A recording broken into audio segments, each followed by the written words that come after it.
एक घने जंगल में एक कौवा रहता था। वह हमेशा उदास और बेचैन रहता था। उसे अपनी काली रंगत और कर्कश आवाज से नफरत थी। एक दिन उसने झील के किनारे एक सुंदर हंस को देखा। उसकी सफेद चमचमाती पंख और शांत चाल ने कौवे का मन मोह लिया। कौवे ने हंस से कहा, तुम दुनिया के सबसे सुंदर पक्षी हो, काश मैं भी तुम्हारे जैसा होता। हंस मुस्कुराया और जवाब दिया, मुझे पहले ऐसा ही लगता था, लेकिन जब मैंने तोते को देखा तो मुझे लगा कि तोता मुझसे ज्यादा सुंदर है। यह सुनकर कौवा तोते के पास गया। तोता हरे और लाल रंग में चमकता हुआ बैठा था। कौवे ने कहा, तुम तो मुझसे भी ज्यादा सुंदर हो। तोता बोला, शायद, लेकिन मुझे मोर को देखकर जलन होती है। उसके पंख तो सैकड़ों रंगों से सजे होते हैं। उसकी खूबसूरती के आगे मैं कुछ भी नहीं हूं। अब कौवा मोर से मिलने पहुंचा।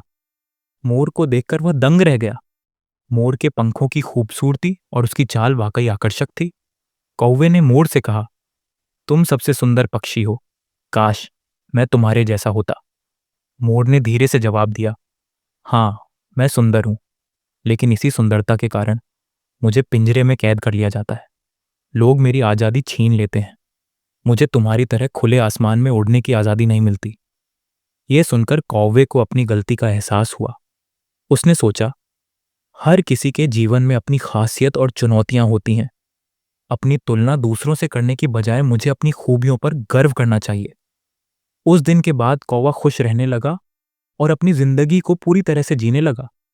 शिक्षा, हर व्यक्ति और हर जीव अपने आप में खास होता है। दूसरों से तुलना करना केवल असंतोष और दुख लाता है। खुद को स्वीकारें और अपनी क्षमताओं पर भरोसा रखें।